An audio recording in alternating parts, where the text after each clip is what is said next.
Alô, boa tarde a todos. Eh, Esse artigo, ele é um trabalho de equipe, tem 2 colegas nossos, são, de 3 pessoas. Esse trabalho é da unidade que eu não estava vinculado a ela, é a Secretaria de Fiscalização de Obras Ferroviárias e Portos. Então, o trabalho foi realizado nessa unidade. Eu não pertencia a essa unidade, entrei como um apoio técnico à equipe, que é composta de Herman Radish, Pedro Ferreira e Edson Kurokawa. Então, esses 2 colegas citados aqui, eles não puderam participar do evento, devido, primeiro, o Herman eh, tem um filho recém-nascido, e o outro colega também, por impossibilidade pessoal, não pôde participar. Então, eu estou atuando como representante desse grupo. Então, assim, dando uma contextualização, eu não trabalho com a área ferroviária, então talvez eu não tenha conhecimento suficiente para determinados assuntos que possam ser questionados em relação à regulação, à questão de modelos de contratação desse estudo de caso. Então, nesse caso, eu entrei como um apoio técnico, especificamente na parte de análise de dados. Eu atuo bem na área de análise de dados e geocontrole no tribunal. Então, assim, eu entrei como um participante da equipe de auditoria, no sentido de apoiar esses demais colegas participantes da equipe.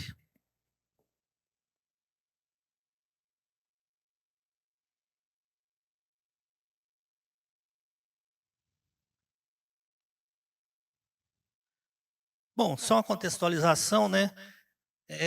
Dentro da malha ferroviária brasileira, existem 2 grandes projetos presentes, né? É fazer a interligação norte-sul e leste-oeste. Então, a norte-sul, você vai ter uma ferrovia que ligaria desde a região sul do Brasil até o norte do Brasil, e a leste-oeste, que seria basicamente uma integração ferroviária com entroncamento na região central do Brasil, que vai permitir que faça a integração leste-oeste, norte-sul e poder chegar até, quem sabe um dia, uma ferrovia interligando o Oceano Atlântico ao Oceano Pacífico. Mas no nosso caso aqui, nós estamos trabalhando com trechos de ferrovia. Então, assim, especificamente, essa auditoria, ela foi realizada em um trecho da ferrovia FICO, Ferrovia Integração Centro-Oeste, no trecho de Mara Rosa a Mara Rosa não, ligando o estado de Goiás ao estado de Mato Grosso, um trecho de 300 quilômetros. Então, o que foi o objetivo dessa ferrovia, dessa auditoria? Analisar o projeto básico no trecho de Mara Rosa a Vila Boa, que é esse trecho em vermelho. Então, qual que era o objetivo dessa equipe, dessa auditoria específica? Nós faríamos um estudo do projeto básico, do orçamento, dos projetos, o projeto básico, envolvendo desde a parte, todos os desenhos, todos os projetos, a parte estrutural e, basicamente, nessa etapa anterior à execução da ferrovia. E essa ferrovia também, ela tem uma especificidade. Ela não é uma ferrovia que vai ser reconstruída com recursos governamentais. Ela deveria ser construída com recursos da Vales, como um modelo onde a Vale faz a contrapartida de uma concessão no qual ela tem, e ela executaria esse trecho de Água Boa, de Mara Rosa a Água Boa, para realizar uma extensão dessa concessão, de uma concessão já existente. Então, assim, a nível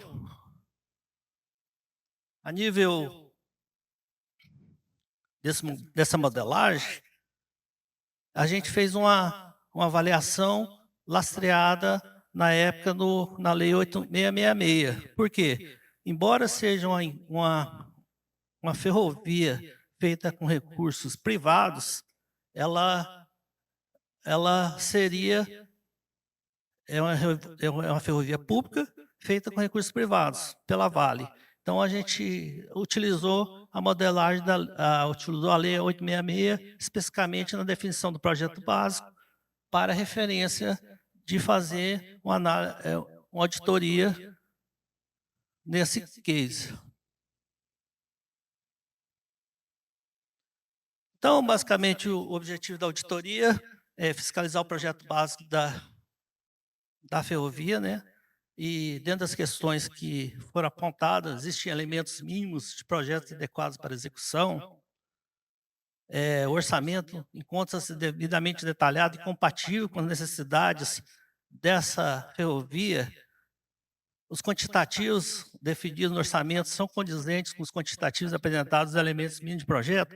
Então, basicamente, nós fizemos uma análise voltada, um estudo técnico do projeto básico, para que a gente pudesse avaliar a conformidade desse projeto e se ele atenderia ou não. Então, assim, para que a gente pudesse fazer essa auditoria, primeiro, o primeiro problema que a gente detectou, nós tínhamos um orçamento gigantesco.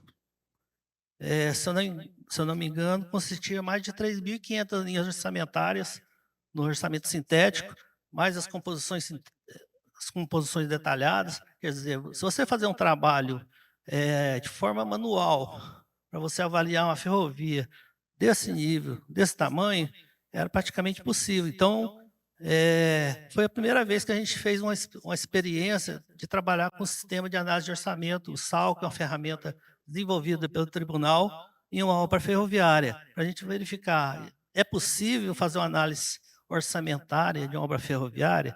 Então, o artigo propõe responder essas questões.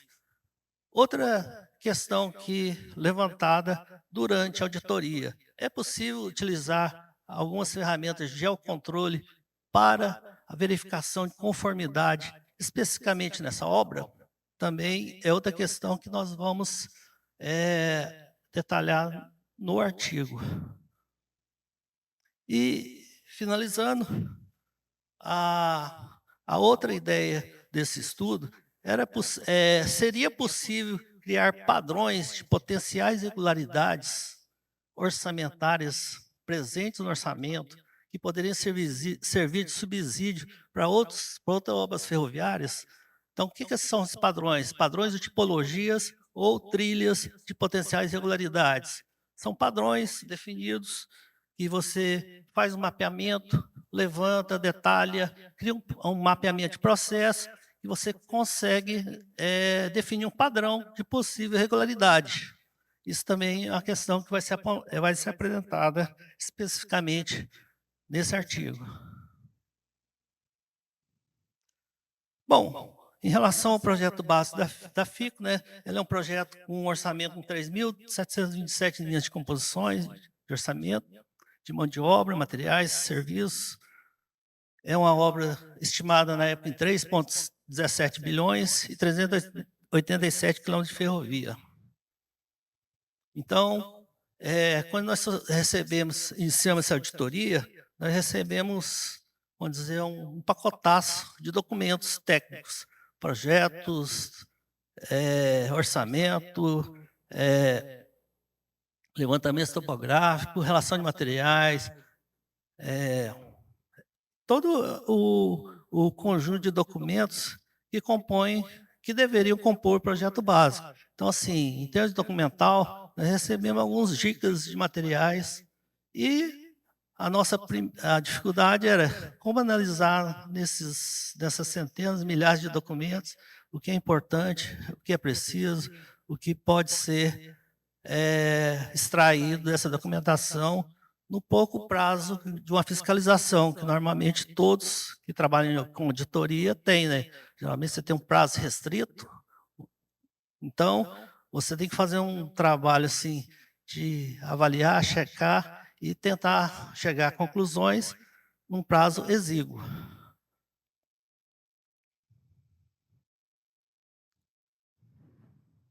Bom, só para dando uma contextualização, o SAL é um sistema de análise de orçamento, é um sistema informatizado desenvolvido pelo próprio TCU, e já está sendo utilizado desde 2014, então até essa data dessa auditoria, ele basicamente tinha sido utilizado em obras urbanas e dentro das obras financiadas e atestada pela Caixa Econômica.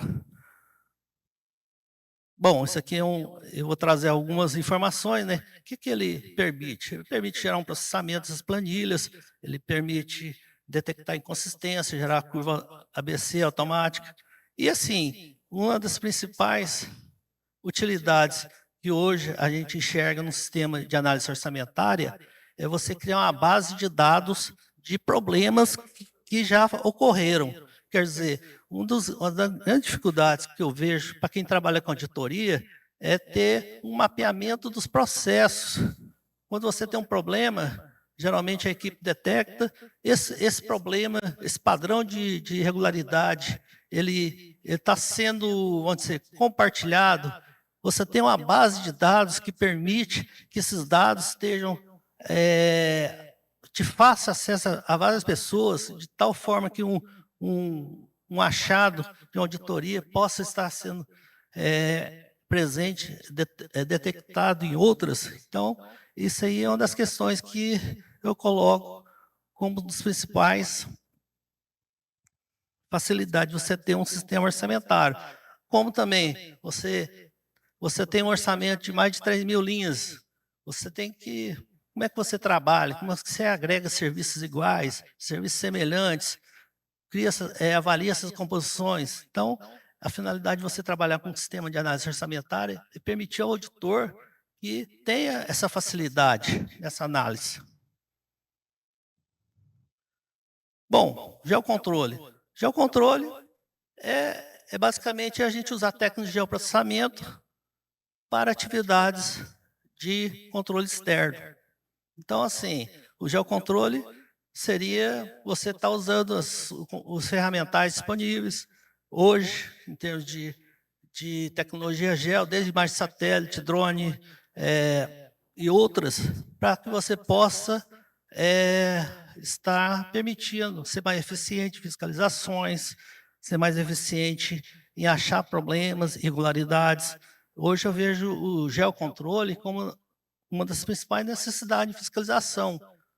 Imagine vocês que você tem nesse caso específico, uma ferrovia de 387 quilômetros, que não foi iniciada, como é que você fiscaliza uma situação dessa? É impossível em campo. Você não consegue nem, vamos dizer, localizar a possível traçada da ferrovia. Então, o geocontrole é uma ferramenta que possibilita ao auditor você ter uma visão antecipada da situação. Isso aqui que nós vamos mostrar nesse artigo técnico exatamente como foi utilizado os resultados alcançados. Outra questão também, o geocontrole, você integrar ferramentas CAD com imagem de alta definição, entendeu? Ou drones, também é outra disponibilidade presente atualmente que facilita o trabalho do auditor. E, como eu tinha falado anteriormente, a possibilidade de identificar potenciais achados sem a necessidade de ir em campo, a vistoria local, que demanda muitas horas de trabalho, ou dificuldade de acesso, ou dificuldade de localização. Então, assim, em termos de...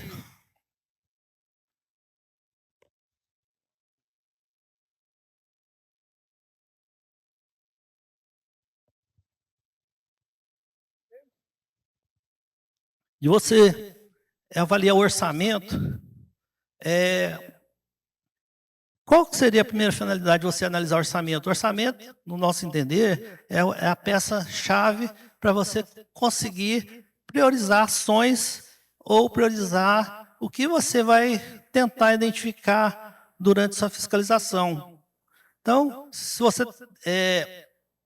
e qual que seriam as prioridades? Definir o que é a questão mais relevante, o que nós já temos padrões, e também criar esses nossos padrões. Nesse caso específico da ferrovia, até a iniciação dessa fiscalização, nós não tínhamos padrões, nenhum padrão de potencial regularidade de uma ferrovia, em termos orçamentários, em termos de mapeamento. Tinha alguns padrões, mas estavam basicamente na cabeça das pessoas, em função da experiência do auditor, de um achado que ele já colocou no relatório, de uma situação que já foi apontada, mas você não tinha, assim, para o grupo, o acesso, assim, o que já aconteceu que poderia ser replicado novamente nessa auditoria.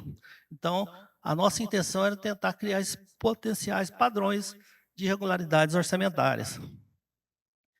Então, assim, em termos de resultados, quando iniciou essa auditoria, nós tínhamos 0 padrões já cadastrados, identificados. Nós tivemos, ao final da auditoria, 21 tipologias de padrões de potenciais irregularidades.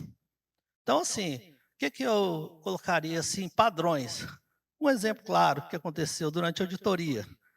Você analisa o orçamento, interessante, e você descobre que existe jazidas comerciais e não comerciais de brita nessa ferrovia.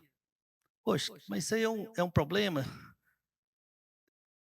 Na nossa opinião, foi um problema, porque jazidas comerciais, quem trabalhou com fiscalização de obras, jazidas comerciais são aquelas jazidas que você adquire junto a um fabricante de brita ou extrator de brita, e não comerciais de brita são aquelas geradas pela própria empreiteira que está realizando a obra. Então, assim, nós identificamos um padrão assim que nós tínhamos muitas situações de jazidas comerciais com um preço assim muito diferente das não comerciais. E nós não tínhamos nenhuma justificativa apresentada que justificasse a utilização desse modelo de adquirir materiais, entendeu? Outro padrão de tipologia, detecção de desapropriações urbanas. Esses padrões que eu estou citando agora, eu vou fazer um detalhamento, se o tempo permitir, né, de forma mais à frente. Então, taxa de cercamento de ferrovia, serviços manuais em obras ferroviárias. Então, assim, basicamente seriam, eu fiz alguns exemplos que eu espero que seja possível, dentro do tempo limitado, ser apresentado. Outro padrão de não conformidade seria modelos expedidos de uso de taxas de aço e concreto em grandes obras de arte. Também outra situação que foi detectada especificamente nessa fiscalização, que tornou-se um padrão. Então, entrando em detalhes. Então, assim, essa aqui é uma tabela bem simples, mostrando que nós detectamos, a partir da análise orçamentária, foi consolidado nesse gráfico aqui, que a maior parte da brita ser utilizada da ferrovia era proveniente de jazidas comerciais. Então, assim, de 6 previsões de utilização de brita, 2 eram não comercial e 4 comercial. E sem que a parte comercial houvesse uma justificativa técnica para o uso dessa modelagem com maior preço. Outro padrão detectado em relação a esse estudo. Então, vou citar o caso. No caso dessa ferrovia, estava previsto a desapropriação urbana e desapropriação rural para a construção da ferrovia. Então, assim, e quando você compara custos, uma desapropriação urbana é R$ 34,00 por metro quadrado, enquanto uma desapropriação rural é R$ 4,00 por metro quadrado. Então, quando você faz um estudo com geocontrole, a primeira coisa que nós fizemos, lançamos todo o trajeto da ferrovia no trecho e fomos fazer uma análise ponto a ponto de todos os locais no quais seria executada a ferrovia, de todo o trajeto, como também pegando todos os projetos em AutoCAD que referentes à alocação de obras civis da ferrovia e fomos analisar. E a nossa pergunta principal era: onde está sendo utilizada desapropriação urbana? Nesse caso específico, eu estou mostrando uma imagem que mostra que essa aqui é a cidade de Cocalzinho. É o local onde que a ferrovia passa mais próximo da cidade. E levantamos a questão, não encontramos em nenhum dos projetos, nenhuma das locações, nenhum dos projetos em AutoCAD, desapropriação que adentrasse a cidade. Então, assim, poxa, tá estranho. Então, vamos fazer aquele famoso questionário de auditoria, perguntar ao responsável. Por que vocês estão utilizando 48, 48 milhões não, 1.944 metros quadrados de apropriação urbana, se o local que nós encontramos, o mais próximo possível da cidade, era essa situação. Quer dizer, nós não tínhamos nenhuma evidência que a ferrovia adentrasse a cidade, houvesse essa necessidade. Então, resposta a partir da resposta. Realmente constatamos que não existia a necessidade de realização de desapropriação urbana. A própria empresa responsável, a Valec, respondeu que, infelizmente, houve um engano e não havia essa necessidade. Isso aí resultou, por exemplo, uma redução orçamentária em mais de 74 milhões de reais. Um item. Então, assim, outra tipologia, taxas de cercamento de ferrovia. Então, assim, quando a gente fez uma análise orçamentária, a previsão da ferrovia era 387 quilômetros. Então, qualquer pessoa leiga, imagina, se você vai fazer um cercamento de uma ferrovia, é 2 vezes o comprimento.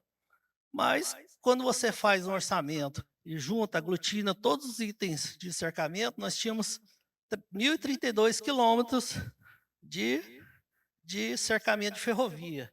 Não estava certo. Poxa, por que está tendo muito mais cercamento do que você de ferrovia, comprimento linear de ferrovia?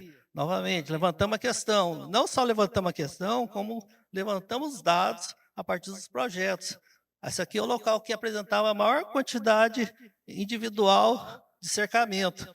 Então, assim, fizemos uma análise trecho a trecho, levantamos onde está precisando, nesse caso específico, que era mais... Deixa eu ver que eu não lembro de cabeça. Nesse caso específico, que era o maior casa, eu não lembro de cabeça quanto que era, além do que estava previsto no trecho. Mas era uma quantidade muito grande.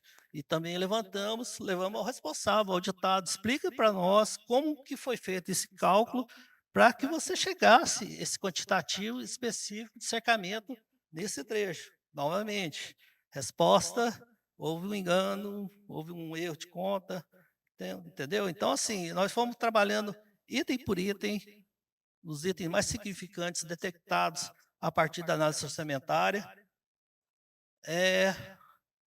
e questionando o auditado. Outra situação, serviços manuais de obras ferroviárias. Isso aqui também é um relatório do SAL, quando a gente aglutinou todos os trabalhos de serviço manual presentes no orçamento.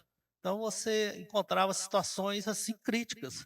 Como é que é possível você gerar 247 mil metros cúbicos de escavação de material de primeira categoria?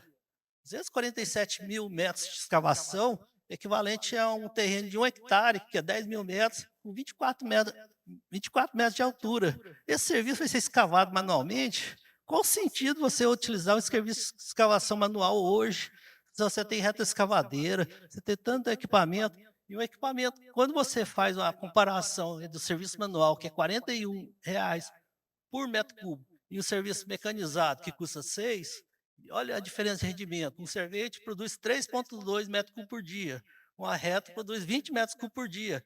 Não tem sentido você estar trabalhando hoje com serviço de categoria manual. Entendeu? Isso aqui é um resultado consolidado de todos os serviços manuais que nós detectamos, o relatório produzido no SAL, que gerou 41 milhões de reais.